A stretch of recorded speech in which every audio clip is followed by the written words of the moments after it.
Hello guys, welcome back to my channel. তো এই ভিডিওর শুরুতে আমরা দেখি মোবাই হোটেলে ফিরে এসেছিল অ্যান্ড এই খবরটা পেয়ে ম্যানেজার অ্যান্ড এইচআর ম্যানেজার দৌড়ে সেখানে আসে। এইচআর ম্যানেজার মোবাইকে বলছিল যে স্যার, আপনি যতদিন হসপিটালে অ্যাডমিট ছিলেন এই 3 দিন ঠিক করে খাওয়া তো দূরের কথা, আমি শান্তিতে ঘুমোতেও পারিনি, আমি অনেক বেশি চিন্তাতে ছিলাম। ম্যানেজার বলে যে তুমি এই 3 দিন খেতে পারোনি কারণ তোমার দাঁতে ব্যথা ছিল, আর যার কারণেই তুমি শান্তিতে ঘুমোতে পারোনি, তাই মিথ্যে কথা বলা বন্ধ করো। চাকরি বলে যাই হোক, বুঝতে পারছি স্যার ডিসচার্জ হয়ে গিয়েছে, বাট তারপরেও ওনার ভালো করে খেয়াল রাখা দরকার আমাদের। মোবাইল বলে যে আমার মনে হচ্ছে হোটেলে কোনো কাজই ঠিকঠাক ভাবে হচ্ছে না। ম্যানেজার বলে যে না বস, সব কাজই একদমই ঠিকঠাক করে হচ্ছে। মোবাইল লিঙ্ককে জিজ্ঞাসা করে কোনো নতুন খবর আছে কি।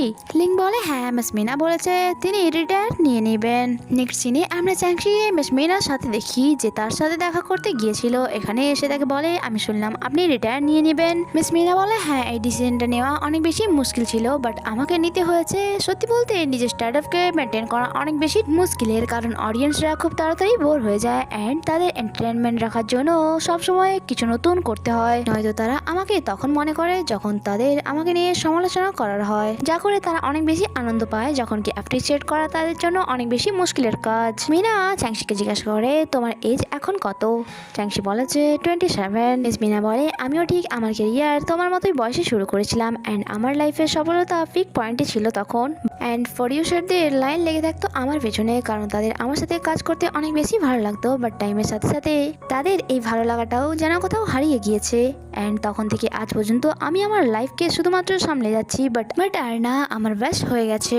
তাই আমি ডিসাইড করেছি যে আমি রিটায়ার নিয়ে নেব। আমি ভালো করে জানি যে পাবলিকরা আমাকে ভুলতে বেশি দেরি করবে না, বাট আমার মনে হয় এই ব্যাপারে ভেবে আমার আর কোনো লাভ নেই, বরং এই ব্যাপারে আমার ভাবা দরকার যে এর আগে আমি কি করব। নেক্সট সিনে আমরা সিনকে দেখি যে এই সময় লাইভ স্ট্রিমিং করছিল। বাকি দিনগুলো থেকে তাকে আজ অনেক বেশি ইমোশনাল দেখাচ্ছিল অ্যান্ড এখানে এসে তার ফ্যান্সদেরকে বলেছে হয়তো এটা আজ আমার লাস্ট সং অ্যান্ড এরপর থেকে আমি আর কখনো লাইভে আসবো না। আপনাদের গুড বাই বলতে আমার অনেক বেশি খারাপ লাগছে, বাট আমি এটা কন্টিনিউ করতে পারবো না, কারণ আমি ভালো করে জানি আমার ট্যালেন্ট কোনো কাজের না। সত্যি বলতে আমি আপনাদের অনেক বেশি মিস করবো, শুধু তাই নয় আপনাদেরকে ছেড়ে যাওয়া অ্যান্ড তার সাথে সাথে আমার স্ট্রিমিংকে ছেড়ে যাওয়া অনেক বেশি মুশকিল ডিসিশন, বাট এটা আমাকে নিতেই হলো। বাট আমি আপনাদের সকলের জন্য আমার একটি বেস্ট সং লিখেছি যা আমি আপনাদেরকে শোনাতে চাই আজ। আর সাথে সাথে সে তার সিঙ্গিং শুরু করে অ্যান্ড তার ফ্যান্স ফলোয়ার্সদের তার এই গান শোনায়। তার সাথে সাথেই সে অনেক বেশি ইমোশনাল হয়ে গিয়েছিল অ্যান্ড নিজের উইক খুলে বলে যে আমি আর অন্য পরিচয় বাঁচবো না, এবার থেকে আমি নিজের পরিচয় বাঁচবো। নেক্সট সিনে আমরা সেনকে চাংশির সাথে দেখি, যেখানে সে তাকে বলছিল আমি জানতাম যে বেচিংকে ছেড়ে যাওয়া অনেক বেশি কষ্টের হবে, বাট এখান থেকে যাওয়া এত মুশকিল হবে এ ব্যাপারে আমার কোনো আইডিয়া ছিল না। আমার মনে হয়েছিল যদি আপনার কাছে ট্যালেন্ট থাকে তাহলে আপনাকে সফলতা থেকে কেউ আটকাতে পারবে না, বাট আমার ধারণা ভুল ছিল। শুধু ট্যালেন্ট থাকাই যথেষ্ট নয়, আরো অনেক কিছু আছে যা দরকার।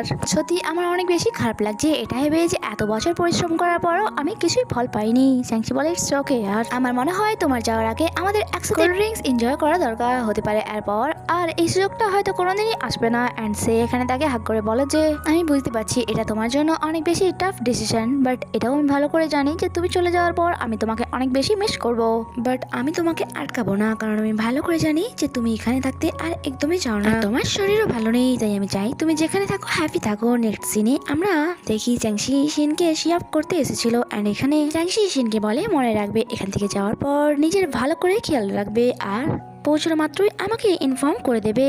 সিন বলে যে ওকে আমি এখন আসছি।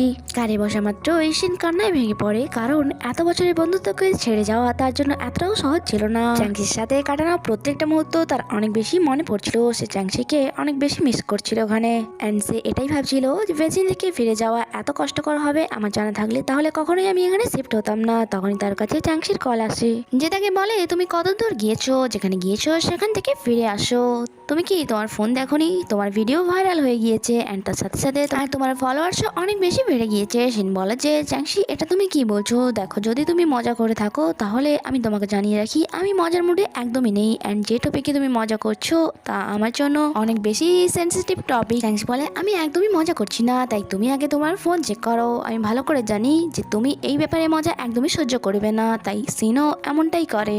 সে দেখে লাস্ট টাইম তার লাইভ স্ট্রিমিং এ গাওয়া গানটি তার ফ্যান্সদের অনেক বেশি পছন্দ হয়েছে এন্ড তার ভিডিওতে তার ফলোয়ার্সরা ভরে ভরে পজিটিভ কমেন্ট করছিল, কারণ সে নিজেকে ইমপ্রেস করে দিয়েছিল যে নিজের ট্যালেন্ট দেখানোর জন্য কোনো উইকের কোনো দরকার নেই। চ্যাংচি বলে যে তুমি কি তোমার অ্যাকাউন্ট দেখে নিয়েছো? সিন বলে হ্যাঁ তুমি ঠিকই বলেছিলে, আমার ভিডিও ভাইরাল হয়ে গিয়েছে এন্ড যার কারণে আমার ফলোয়ার্সও অনেক বেশি বেড়ে গিয়েছে। চ্যাংচি বলে ঠিক আছে, তাই এখনই ফিরে এসো এন্ড এবার তোমাকে সেলিব্রিটি হওয়ার জন্য প্রস্তুতি নিতে হবে। নেক্সট সিনে আমরা লিনিয়ানকে দেখি, যেখানে তার অ্যাসিস্ট্যান্ট তাকে বলছিল আমাদের প্রিমিয়ার স্ট্র্যাটেজি অনেক বেশি সাকসেস হয়েছে, যার কারণে আমাদের হোটেলের প্রফিটও বেড়ে গিয়েছে। তারা দুজনে এই ব্যাপারে ডিসকাস করছিল, তখনই সেখানে মোবাইল চলে আসে। মোবাইলকে দেখে লিনিয়ান বলে যে আমার তোমার সাথে কিছু ইম্পর্টেন্ট কথা নিয়ে ডিসকাস করা আছে, তাই কিছুক্ষণের জন্য তুমি আমার সাথে কি ওয়াকে যেতে পারবে। আর এখানে এই এপিসোডই শেষ হয়, আগে কি হয় তা জানতে স্টে কানেক্টেড। Bye bye.